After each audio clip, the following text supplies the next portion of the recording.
அனைவருக்கும் வணக்கம். இந்த வீடியோல என்ன பார்க்க போறோம்னா, சைக்ளோன் டிட்டோவ பத்தி தான் பார்க்க போறோம். தமிழகத்த டிட்டோ புயல் நெருங்கி வரும் நிலையில இன்னைக்கு மாலை மழையிலேருந்து 6 மாவட்டங்களுக்கு கனமழை பெய்ய வாய்ப்பு உள்ளதாக தமிழக வெதர்மேன் அறிவிச்சிருக்காரு. தென்மேற்கு வங்கக்கடல் மற்றும் அதனை ஒட்டிய தென்கிழக்கு இலங்கை, இந்திய பெருங்கடல் பகுதியில் உருவான காற்றழுத்த தாழ்வுமண்டலம் வலுப்பெற்று நேற்று காலையிலிருந்து ஆழ்ந்த காற்றழுத்த தாழ்வுமண்டலமாக வலுப்பெற்றிருக்கு.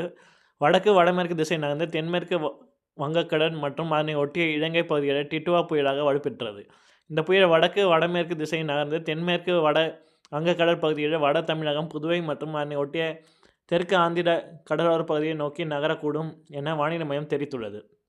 வங்கக்கடலில் இலங்கை அருகே நிலை கொண்டுள்ள டிட்வா புயல் தமிழகத்தை நோக்கி மணிக்கு 10 கிலோமீட்டர் வேகத்தில் நகர்ந்த நிலையில் இதன் வேகம் 7 கிலோமீட்டராக குறைந்துள்ளது. தற்போது சென்னையிலிருந்து 530 கிலோமீட்டர் தொலைவில் மையம் கொண்டுள்ள புயல் 30ஆம் தேதி அதிகாலை வட தமிழ்நாடு, தெற்கு ஆந்திரத்து இடையே புயலை கரையை கடக்கும் என அறிவிக்கப்பட்டுள்ளது. இந்த நிலையில் புயல் பாதிப்பு தொடர்பாக தனியார் வானிலை ஆய்வாளர் வெதர்மேன் பிரதீப் ஜான் வெளியிட்ட பதிவில் டிட்டோவா புயல் இலங்கை நிலத்தை தொட்டு பலவீனமடைந்த நிலையில் தற்போது திறந்த கடலுக்கு செல்லுது.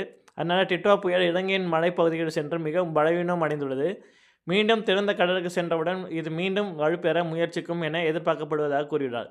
இந்த புயலால் இலங்கையில் ஏற்பட்ட நிலச்சரிவு மற்றும் வெள்ளத்தால் 40க்கும் மேற்பட்ட உயிரிழந்துள்ள நிலையில் இன்றைய இலங்கையில் கடும் மழையின் கடைசி நாளாகும் என தெரிவித்துள்ளார்.